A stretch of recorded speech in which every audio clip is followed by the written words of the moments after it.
Hello and welcome to the Engineering Executive Interview Series. My name is Daniel Koroshansky. I'm the president and founder of Windward Coaching Services, where our mission is to help engineers develop the tools and behaviors needed to effectively lead people and teams and to achieve success in progressively increasing levels of leadership responsibility. My guest today is Rob Lee. Rob is the CEO and co-founder of Dragos, a cybersecurity company focused on protecting industrial control systems. Robert is a former U.S. Air Force officer and NSA cybersecurity expert and is a recognized leader in operational technology cybersecurity. Rob has led investigations into major cyber attacks such as the Ukraine power grid and the Colonial Pipeline incidents. Dragos is an industrial cybersecurity company that has grown to a $1.7 billion valuation in less than 10 years. Dragos has a global mission to safeguard civilization from those trying to disrupt the industrial infrastructure that we depend on every day. Dragos offers industrial cybersecurity technology and services purpose-built for industrial control systems and operational technology environments, and is continually informed by their globally sourced threat intelligence and industrial expertise. You can follow Rob at linkedin.com/in/Rob Michael Lee, and you can follow Dragos at www.dragos.com. Thanks for being here today, Robert. So happy to have you. Yeah, thanks for having me. As we discussed briefly before starting here, so many of the interviews that I've seen online have focused on the technical mastery of your role and your technical background. Really looking forward to jumping into the leadership and the interpersonal aspect of what you do. All right. Well, I know you're a busy man with many hats, so let's just jump right in. If you can think back to some of your first leadership roles, what was an impactful early lesson in leadership that stuck with you? I mean, there's definitely like the cliche ones, and then there's the ones that like the cliche ones you hate to quote, but you can't ignore them.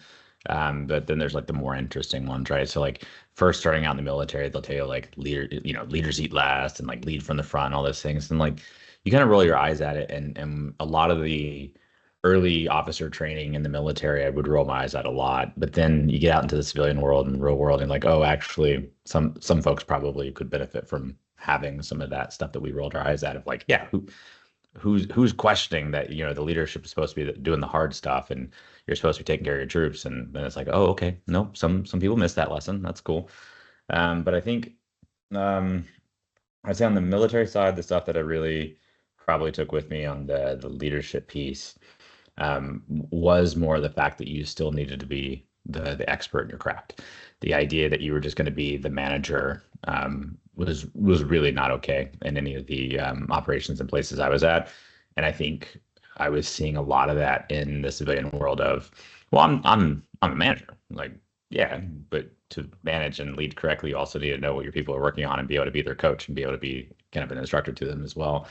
And I saw that being missed even as I founded the company. People were like, great. So you're the technical guy. So who's going to really run the company? I'm like, me. Like that's my job. And it's so weird to see that. And then probably the one after military that really stuck with me is, and this is going to sound really harsh, but I attribute a lot of success in our culture to this, is that essentially I'd ask somebody, what one question. I hate when if that's you, that's fine. But I really personally don't like when people are like, I live my life with this quote. I'm like, man, that's basic. Hopefully you live a life more than a quote. But I asked him, I was like, look, you got one piece of advice. What is it? And he's like, by the time you have to ask the question, you already know the answer. Like you never fire fast enough. It sounded kind of harsh. But then I just thought back and I was like, yeah, like a lot of good cultures are ruined by not being able to recruit good people, but by maintaining folks that aren't necessarily bad people. They might be successful elsewhere, but they're bad for where you are right now, and they drag down the culture, and then people leave.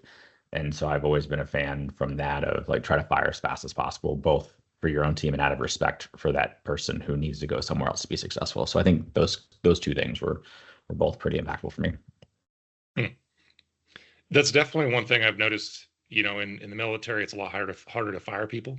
Maybe from command roles, it's a little easier. But in general, how did that impact your leadership style between, being an officer in the military and being the CEO of a civilian company?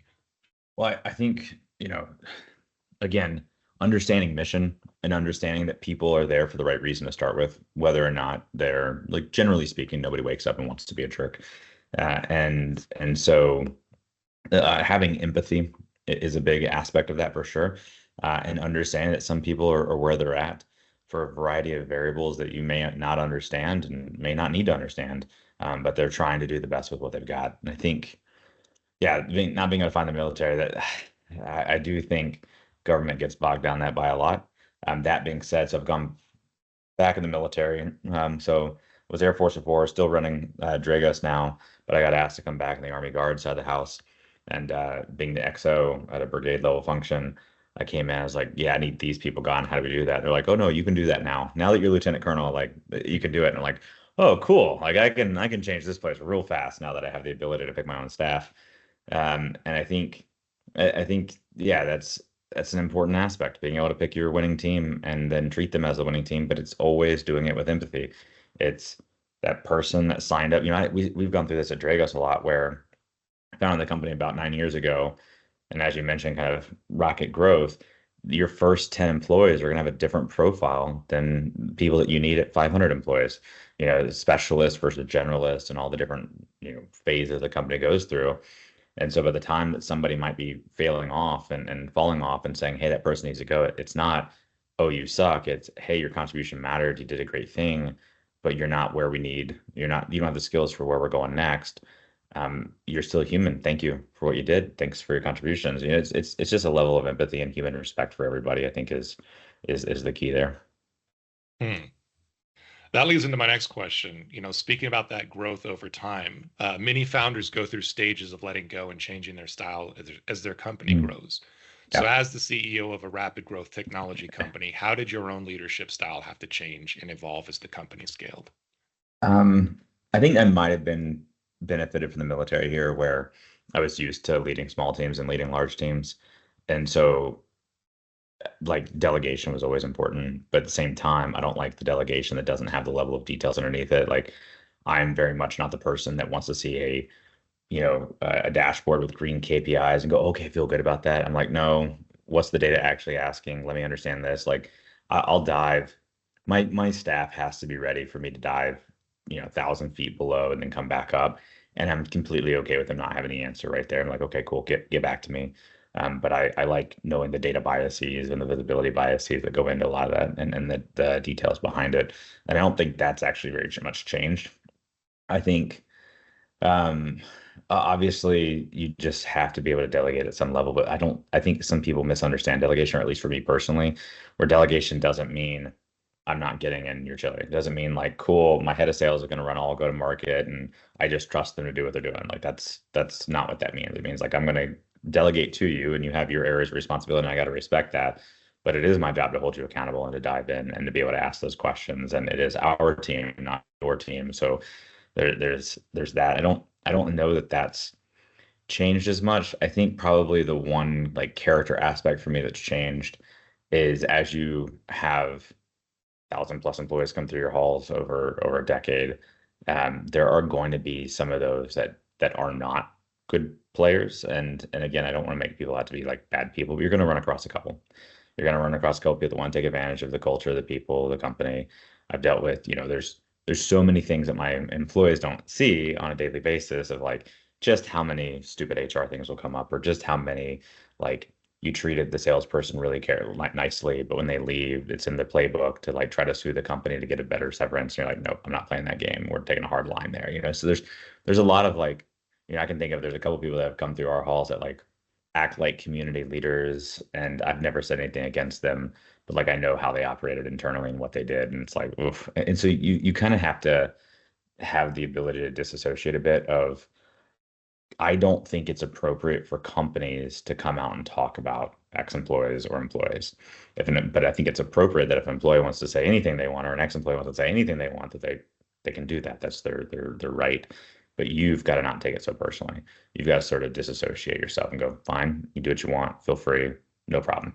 I've had an employee that was a absolutely very poor work performer, nice person, very poor work performer, go off on the social media and going, yeah, I got fired because I got laid off. Dragos is going through a layoff. And I'm like, yeah, you didn't get laid off. You got fired for performance, but that's okay. And we don't go run around and correct people, And I think as an early founder, you take everything so personal, you'd almost want to, hey, that's my brand, that's my company. And you kind of get away from that going, you know what?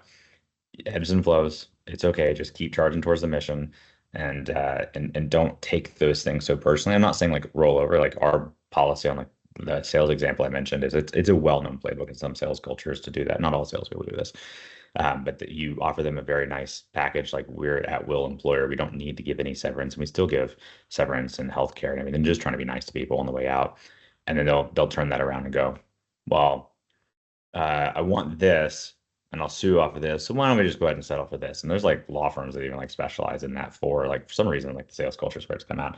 And I'm 10 for 10 on no, and we're not settling and we're not doing this. Like we don't play this game. So I'm not saying don't have a stance.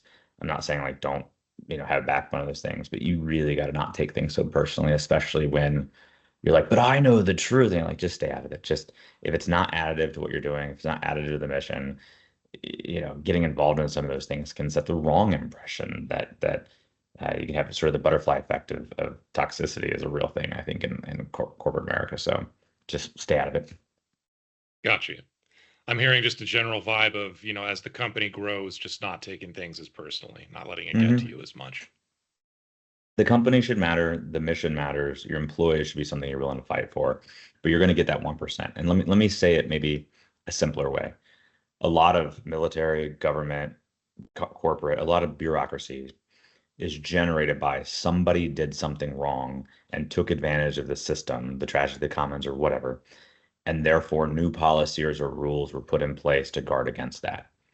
And I'm a believer of that being anti sort of the direction you want to go. Like I think that's bad for corporate America. I think that's bad for corporations, bad for governments. You don't design rules around the 1%. You just acknowledge that, yeah, well, the 1% are going to take advantage of you. As an example, I'm very transparent with our employees. Our numbers, our projections, where we're going. There are shareholders. The 99% of them are bought in and value getting treated like adults.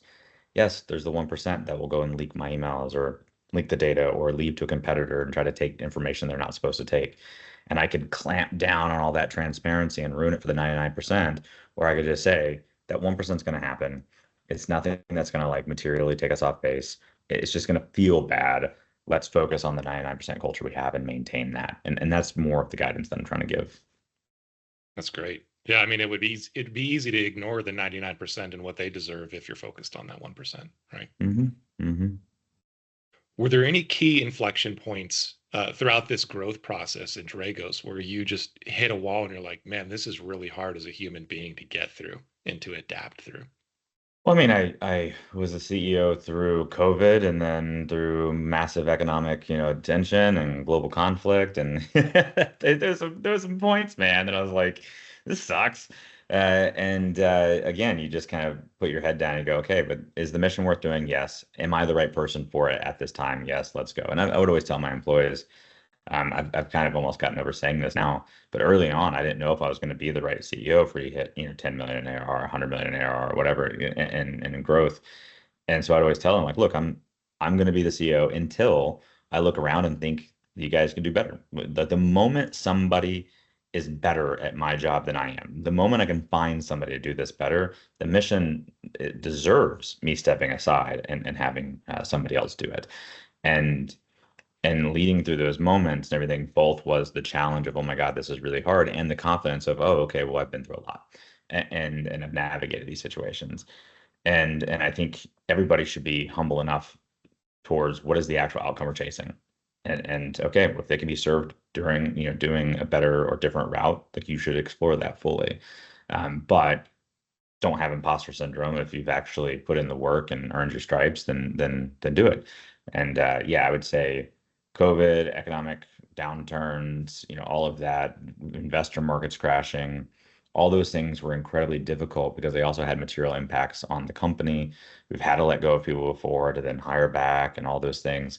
And again, for people that haven't had to do that and people that haven't had the data and the decisions on their desk, it looks easy or it looks like, oh yeah, he took this decision lightly. It's like, no, like you can critique anything you want, but you're not in my headspace and you don't have access to all the information and data I have access to. So I'm not open to that portion of the critique, but I'm open to the rest of it. And I think, again, it's almost like the going back to the don't take it personally, but there are very few people who've built billion-dollar plus companies. And yet there was a lot of people on social media at a given time that would love to tell you why you're doing it wrong, and that goes to any field. There's not as many engineers that have done their work. There's not many.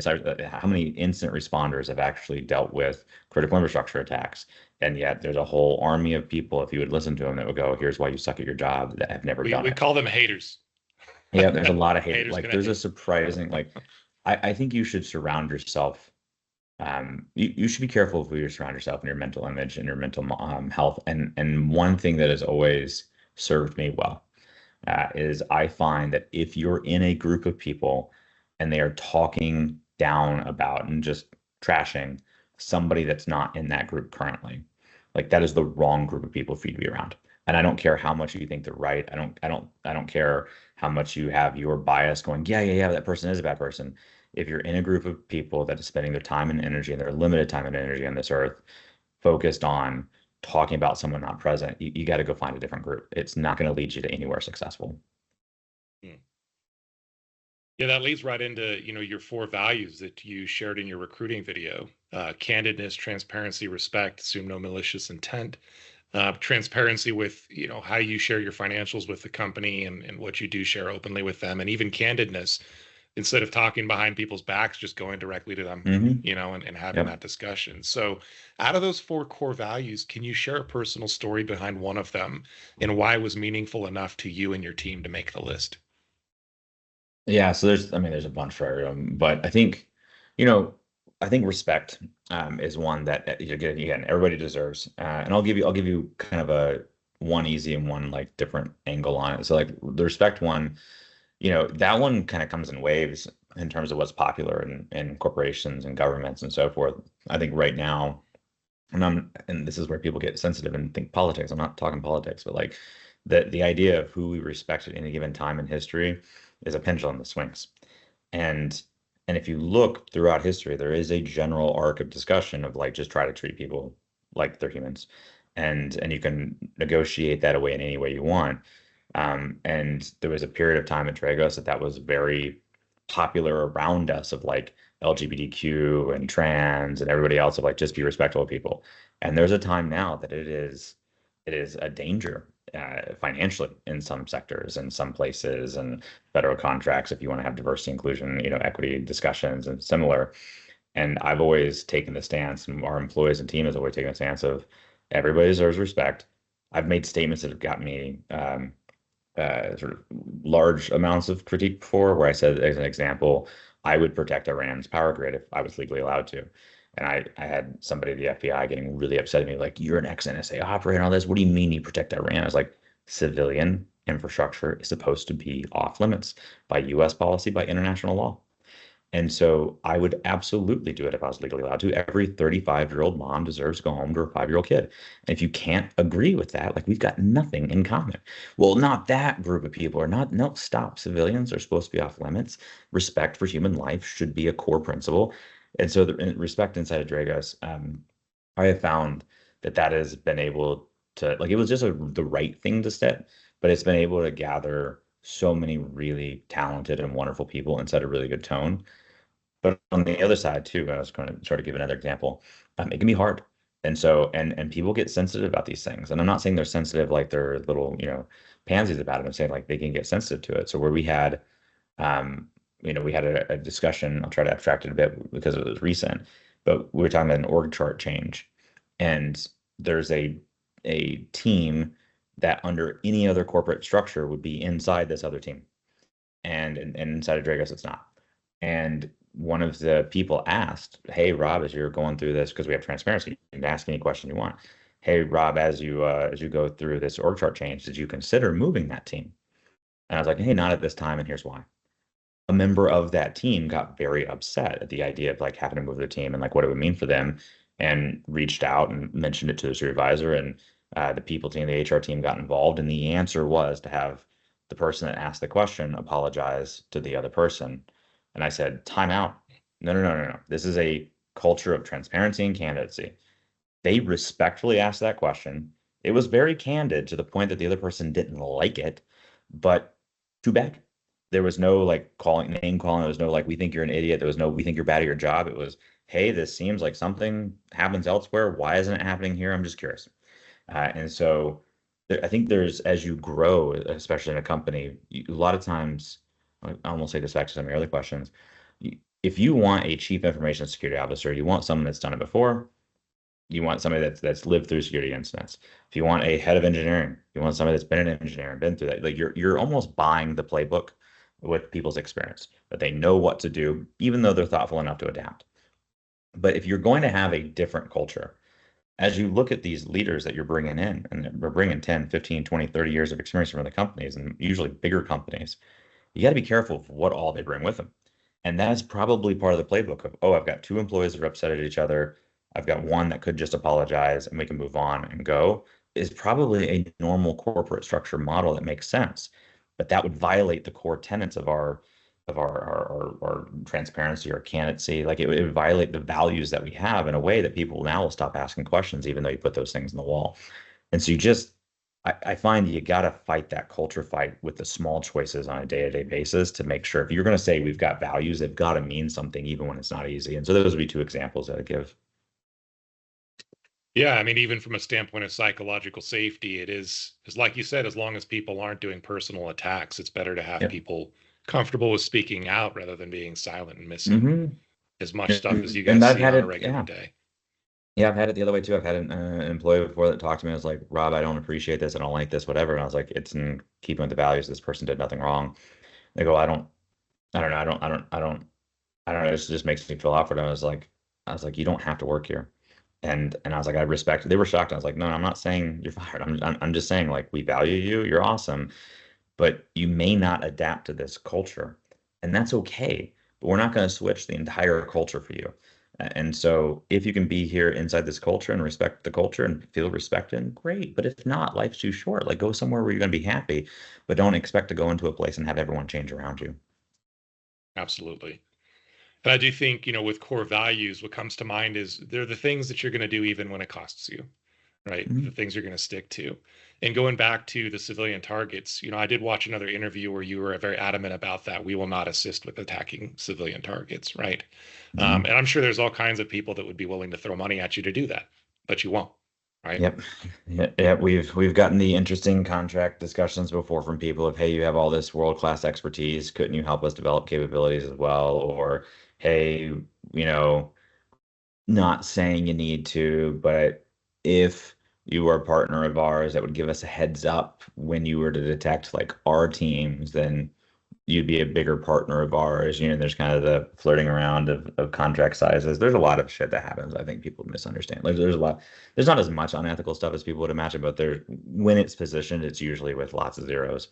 And no, I've always been a fan of like, cool, if I publish this in the New York Times or if I publish in the Washington Post, like how would I feel about it without the ability to defend the nuance and the context? Mm. And and when it comes down to that, that's been helpful to me. But then also, what's the mission? And like when our mission statement is something as well, it sounds arrogant. Our mission statement is safeguarding civilization. What aspect of any of this stuff we're talking about would contribute to that mission statement? If you're going to try to have that level of a mission statement, you better damn well live up to it. And so, yeah, no, I've made plenty of mistakes. I'm not above critique, but we've never made mistakes on those types of things that would violate our values, and I feel good about that. Awesome. Changing gears a little bit, dealing with stress. So, in the Hmm. multiple roles that you hold, you're aware of constant ongoing cyber threats and incidents that most of the public will never know about. Even for a CEO, that's a lot of weight to bear. What are some of the techniques that you personally use to manage stress? I think I'm probably bad to answer this question. I'll give you some examples anyways, but I think some founders are just psychopaths. Like that might be part of it. I don't Give know. yourself Because more you credit also, than that.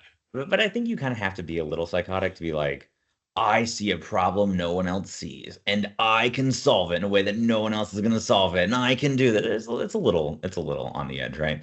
And so maybe that's part of it, but I don't know. I don't let a lot of it get to me. Like I think what frustrates me and what would break me down is if I felt like I wasn't doing what I could against the thing that I value. And so the whole like if I was leaving something, off the court, like that would bother me. But I know that I'm sitting on, board of directors that of places that matter, like International Society of Automation. I'm contributing my time to World Economic Forum. I'm back in the military. I'm doing the CEO. I still teach at SANS. Like I look at all the stuff I do and I go, I'm contributing. by any measure, no matter what you could say about me, like no matter what critiques or not you'd want to run, like nobody could look at me and go, Rob's coasting. It's, hey, I'm using the gifts and skills and everything I have to contribute to the discussion and move the discussion forward. And so I sit back and go, cool, I feel good about that. And if I can't do everything, I'm like, yeah, no, but I'm meeting my contribution. I'm feeling like I'm doing what I can. And so I don't really have a huge stress problem with that. I don't really do anything outside of work besides hang out with my family. Like I don't snowboard anymore. I don't, go do fun things. It's literally like I hang out with my family or I do work. And so I'm probably not the most fun person for others. But when I die at the end of the day, like I just think if I could actually have an impact on making infrastructure safer for my kids and others, like that feels really good to me. And so I've got that sense of purpose. I've got the ability to contribute. So it's not all that stressful.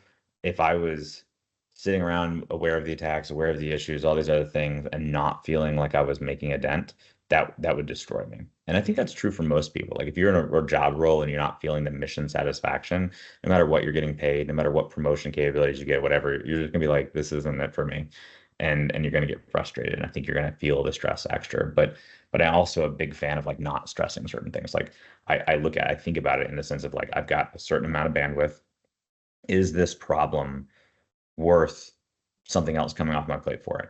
And I almost do like this mathematical thing in my head going, okay, I don't. Like good example, there's like some contractor drama in my life, personal life, and it was very clear the contractor was trying to exploit my family and I on like dollars and cents for something that wasn't the contract, and they were going to make claims, and it was just stupid. And like every any legal advice would be like, yeah, just fight it. And I looked at it, I was like, look, how much they're trying to get us for in terms of a charge.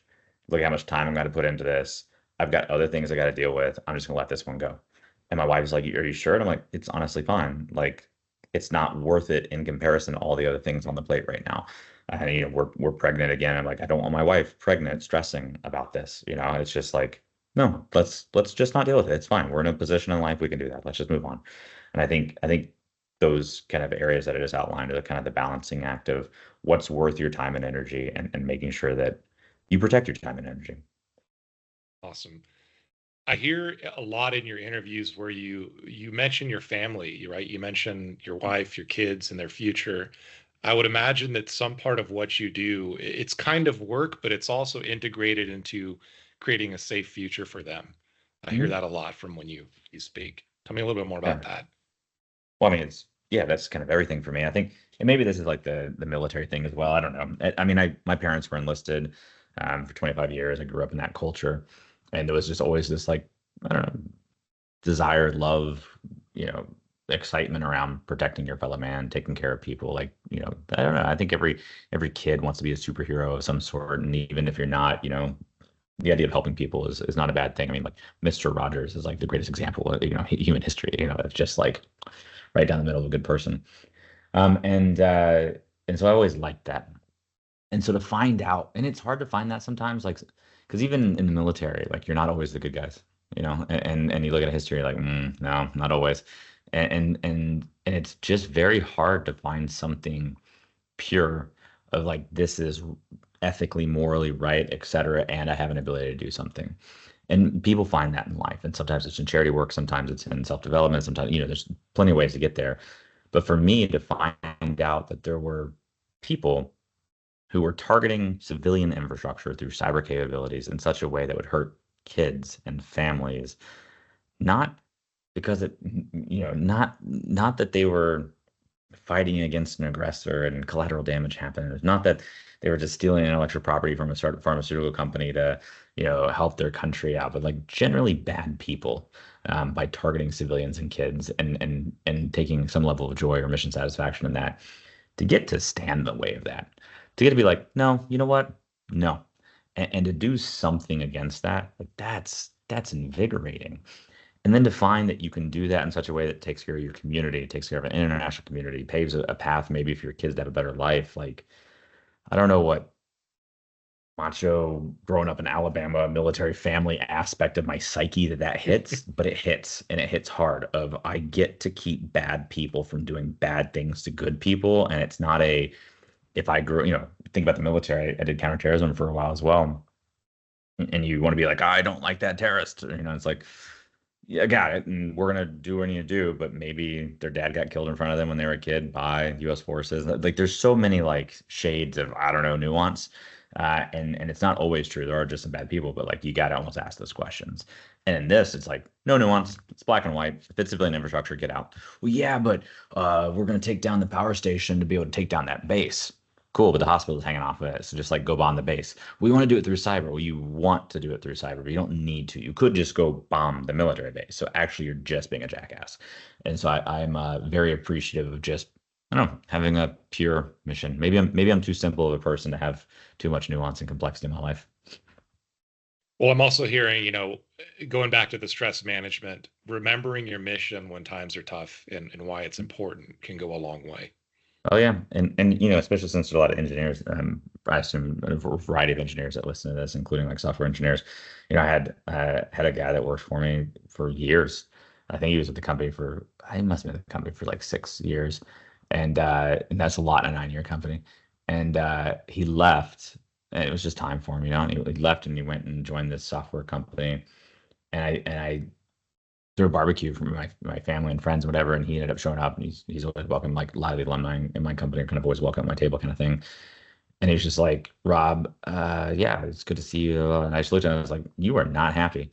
And he's like, no, man, it's miserable. And he's like, it's good pay, it's good work, all this, but there's no mission. There's nothing exciting about Mm. it.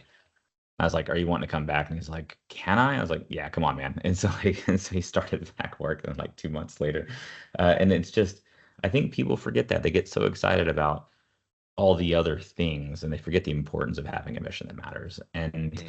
And you got to take care of those other things. You got to be able to provide a quality life for you and yourself and whoever depends on you. You got to be treated with value and respect. You got like there's minimums, and but once the minimums are met, is it a 20% pay increase or is it a mission? You're going to choose if you're, in my opinion, if you're respecting yourself, you'll meet your minimums and then you'll choose your mission. And you can define your minimums however you want. But once you feel taken care of and once you feel you're on the path to be taken care of, chase mission and chase it hard. On that note, aside from focusing on that mission with your team and during those tough times and keeping everybody looking at that, how do you manage stress levels and burnout on your leadership team and encourage work practices that are sustainable over the long term? Yeah, so we've made a lot of investments on checking in with people and the people team. Like we don't have like a traditional HR team. We have a real like professional people team, and that means that they're not just there to protect the company. Your HR team normally is I'm going to protect the company. Our people team is hey, almost be the neutral arbiters to like go find and help people and make sure they're feeling valued and respected, resolve conflict, be there for people. Don't be the therapist, but like go help on that stuff. And so we're pretty proactive on like trying to find that stuff as well. Or we do a lot of supervisor training and investing a lot there, especially in, hey, watch your people, make sure if they haven't been on PTO in a while, make them get out there. We have an unlimited PTO structure. We actually have like a minimum of, hey, you haven't taken enough. We're gonna disconnect you, and you got to get out the door, man. And then all the things around feeling valued. And I think again, a lot of people misunderstand burnout. I don't think burnout is always generated from I'm working too much. I think a lot of burnout is I'm working in a way that I don't feel valued or I don't feel it's accomplishing something. And that's very easy to burn out on that. And so checking in with your teammates and making sure that we provide those opportunities for folks and listen is very, very important. And then, there's multiple different ways to collect feedback. It's not all going to be an anonymous survey. Like right after this interview, I've got a number of town halls tonight where I break in even now, like 20-person groups, do it twice a year where outside of the people team, outside of your supervisor, outside of hitting me up in Slack anytime you want, outside of the surveys, outside of all this, there's still a 20-person small groups twice a year with me directly on, hey, let me hear from you and what's going on and how can I help you and how can I take care of you? And you throw all those options out there and you're still going to miss something. And so having the culture in the company that can adapt to what happens when we miss something and not being so rigid in policies and structures and everything else that you're not affording yourself the ability to miss something and adapt and take care of somebody. Great example. We have an employee who wants to move countries. Phenomenal employee. Normally we'd allow that, but it's got to be inside of like a country that we do business in and have entities and the right structures and everything to look into. Because if you hire through PEOs, I don't think you give your employees necessarily the best experience, but also there's additional cost in doing it. And I'm a big fan of we'll do anything for our employees so long as it doesn't come at an expense of the other employees, right? Just a general sense of fairness. And this employer was being told, hey, you can't move to country X. We'd have to employ you through a PEO. It'd cost extra. Like, we're not willing to support that. And so this superstar employee, I saw it come up and I just asked, like, hey, what is it you're going through? Oh, and he's an American citizen. He's like, my wife was trying to come into the country, and through some crazy like policies and whatever else, the green card information wasn't actually presented to her correctly. So before we got engaged, she actually left to go visit family. But by doing that, you actually abandon your green card process. And now she's blocked out of the country for 2 years. And then we got to start the Mm, process over. And I'm like, so you're moving to that country so you can go be with your wife? And he's like, yeah. And I love this company. I want to work here. But I was like, yeah, dude, we got it. And so I'm not going to go make an exception for every employee on every reason, but like break away your policies, break away your structure. That's an obvious, like, yeah, we'll do that. That makes sense. And if I had to defend it to another employee about like, why is this person getting treated differently than I have a logical place to do it from. Hey, it's a separation of family thing. It's different than you wanting to go work out of England because you want to. And so I think so many people are also afraid of setting precedents in a way that locks you in. I'm like, this isn't like the Supreme Court. Like we don't have to operate that way. It's okay. And so I think going back to that burnout thing, it's all the things I mentioned and making sure people feel valued and have opportunities of success and promotions and all of that. But it's also just being human. And and and I bet, we do it for the right reasons, but I bet that employee like takes a second look next time at the stressful situation, goes, oh, I feel valued here. I feel that they value me as a person, not just the worker. I bet that probably means something to that person that may drive them a different direction the next time they feel burnout. mm. It's the first time I think I've heard of a company that not only has an unlimited vacation policy, but also a minimum vacation policy. You have So, to. So we found yeah. out we didn't have the minimums before, and we Mm, found out when people didn't have a set amount to take, they didn't feel the necessity to take it, and so then it became like almost exploitative in the other way. So we do both, but still though we're not, it's unlimited, but you still got to get your job done. And so if a senior engineer can contribute this amount, we expect you to be able to do that. If it takes you 20 hours a week to do and you can take 20 hours of PTO, feel free. Like, but if it takes you your 39 to do, like you still got to do it. And so it's unlimited, but you're still held accountable to what is appropriate for your job and job role. You can't just screw over the team and then do that. I literally had somebody that wanted to take like 3 or 4 months in a row of PTO and not hit any of the deliverables. And you're like, yeah, you can't do that. And they're like, well, it's unlimited. I'm like, it's unlimited, and you still have to be able to do your job. And so there's all sorts of fun, man. Well, one trend you might see, with technical leaders, is it's really hard for them to let go and not be the hero, especially if they're in the middle of something big, right? And so, what does that conversation look like when you're approaching these people and time after time, they're like, I can't take Hmm. vacation. I'm too important. My project's too Yeah, important. This incident's yeah. too important. What does that conversation look like? We usually forcefully unplug them. And so I've talked to some of our engineers before about this, and they were like, "I'm doing this, this, that, and the other." I'm like, "You're actually hurting the company." They're like, "What?" I'm like, "You think you're being a hero, but you're hurting the company. If you are so critical that I can't remove you from the chessboard and we crumble, you've not helped identify to your supervisor or others, or someone's not listening to you about this important resources you need." And I have this one employee, superstar guy, and I asked him one time, and it was very clear he was essentially doing like 3 jobs worth. And I was like, man, what you've done though is kind of screw me over. And he felt like really attacked by that. I was like, no, listen, man, I appreciate your work. That's not what I'm saying. But I'm saying one day you're going to leave this company, and I think I need to backfill one person and one head count, but I actually need to backfill 3 people, and that's going to take me off course. And I'm going to be completely surprised by that. Can't plan for it. And now it's going to be a big hit versus easing into it and actually having the structure. So I think people think they're being superheroes by being the critical linchpin to everything. I think you're being the superhero by making sure the team is critical in doing it and you're a contributor in that. But that if you got hit by a bus tomorrow, we wouldn't all fail. And so we spend quite a bit of time with our supervisors as well, looking for that behaviors and trying to coach it out of people to go, no, you are massively important. We love your contributions. You can't be a single threaded person on anything. Otherwise, we will never be successful. Awesome. Getting into that decision-making process, with the rapid pace of your industry, I can only imagine that stakeholders such as CEOs, government representatives, and all of the above can tend to pressure your team to move fast and provide answers as quickly as Yeah. possible. Yeah. What are some strategies that you use to help your leadership team balance priorities and keep their heads clear during these periods of high intensity? We actually, so there's no perfect answer on this, but one of the ones we are more using now is at the executive leadership level. We have a 4 hour, it depends, usually it's 4 hours, but 2 to 4 hours every Monday where all of us get on a call and just go, hey, here's an anchor topic we need to go over. Maybe it's culture, maybe it's the finance side, maybe it's go to market. Here's an anchor topic, but then round the room of like literally what is everyone working on? What are your top priorities? What's going on? And we find a lot of like, oh, you're working on that. Well, I was actually working on something adjacent to that. Or that's important to me too. And then we have somebody that racks and stacks it and goes, based on the size of our company, the things we're doing, and how many is on any given one plate. Is this the appropriate amount of work? And we go, no, something's got to come off, and we'll proactively like strip projects off and go, we don't have the capacity to do this because maybe my go-to-market leader, my engineering leader, and my intelligence and services leader are all hitting something that's hitting the people team. And I go, all three of you can't do this because this is now 3x on the people team. We got to look at that together. And so it seems like a 101 type exercise, but it's very effective. And if you don't force the conversation, you'll find that people won't do it, at least not across teams. So that's one aspect.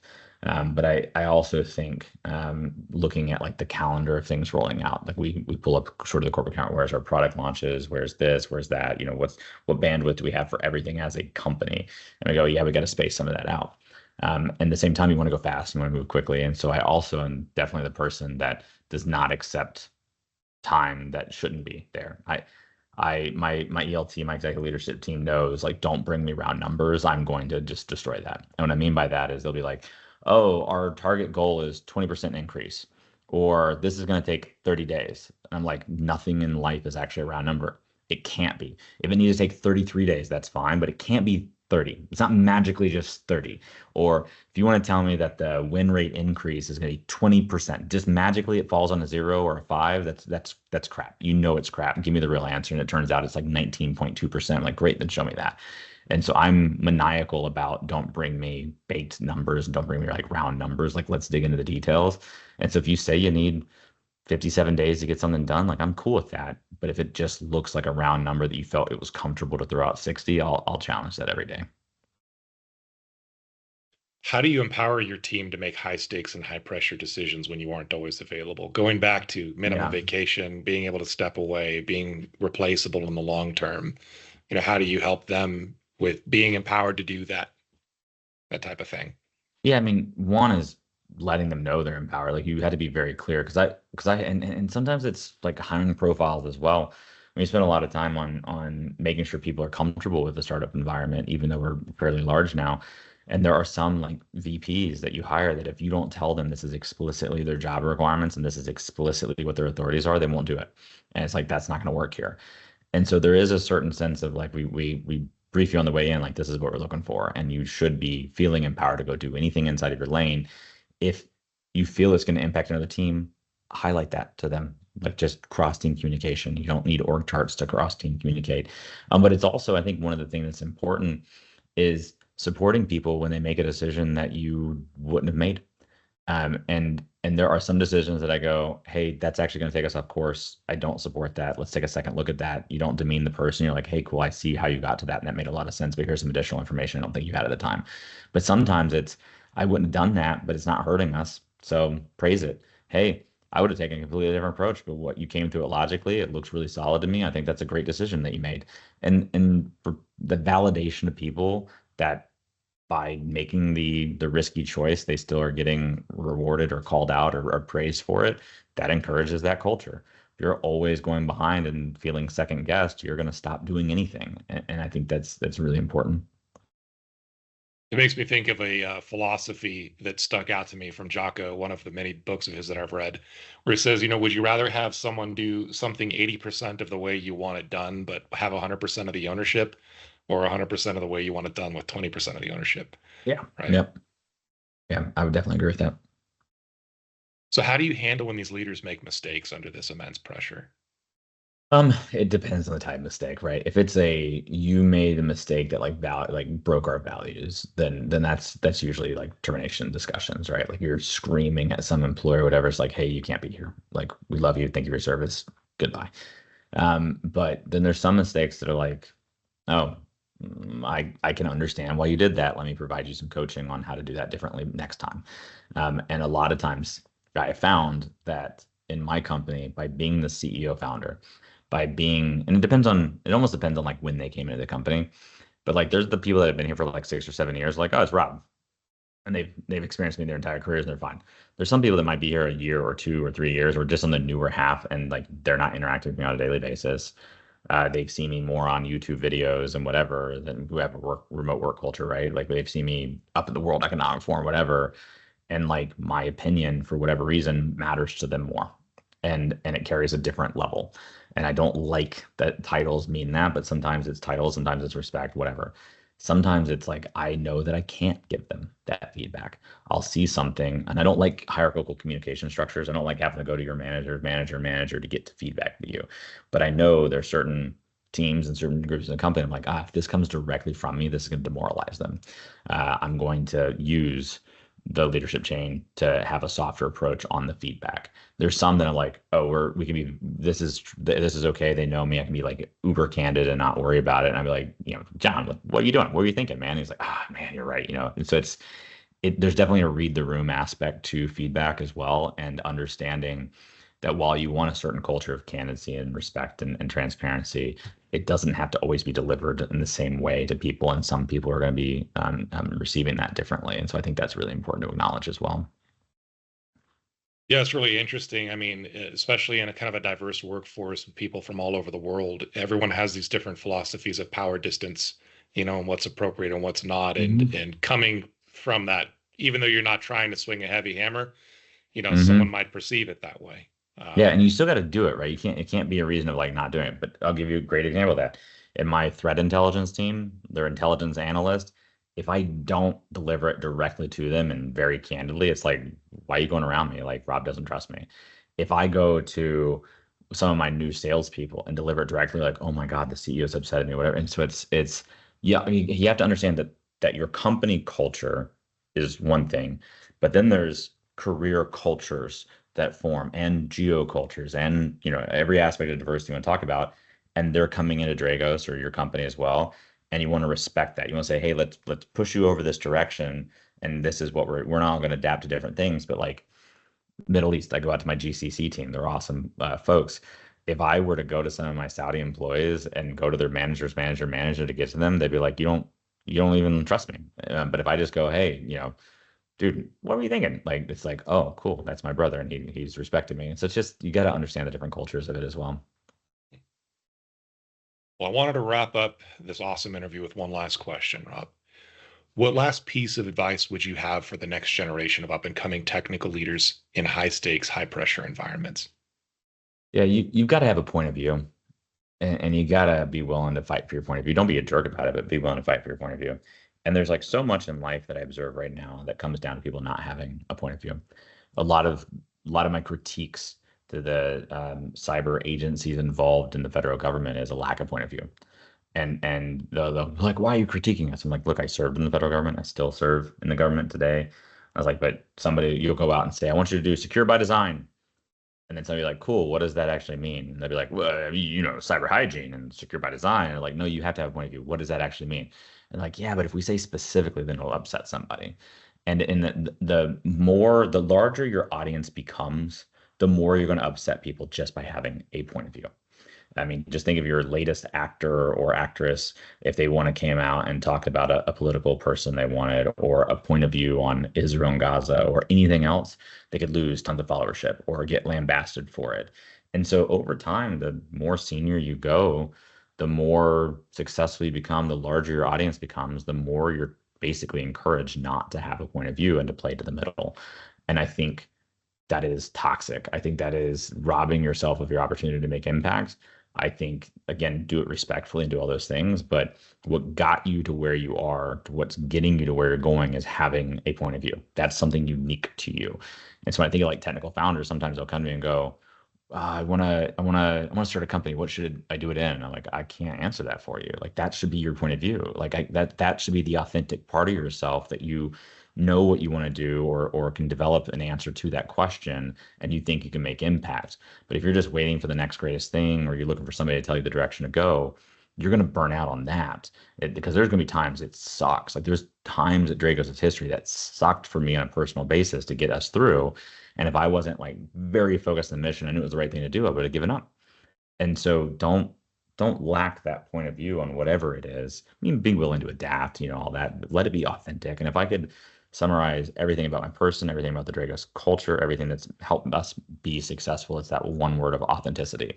Like people may disagree with us on some things, they may massively agree with us, but they always know that whatever we say, we authentically believe, that any positions we have are authentic. If I get in front of my employees, they know that there's no script writing, there's no like, somebody proofread my stuff or the people team fed me something. It's like they know they get the authentic Rob. And so it allows all those other values, all those other things to come out. And you're going to make mistakes. You're going to piss somebody off eventually. But if you lose that point of view, if you lose that authenticity, I just don't know why. I don't know why anybody would follow you anywhere. Case in point, on that note, you asked me specifically not to provide the questions ahead of time. So no Yeah. one could accuse you of being inauthentic, for Yeah. sure. No, I like the authenticity of the conversation as it comes. So I appreciate you playing along. All right, Rob. Well, hey, thank you so much for your time. We're reaching the end here, and look forward to talking again in the near future. Awesome. All right. Thanks so much for your time as well. Thanks.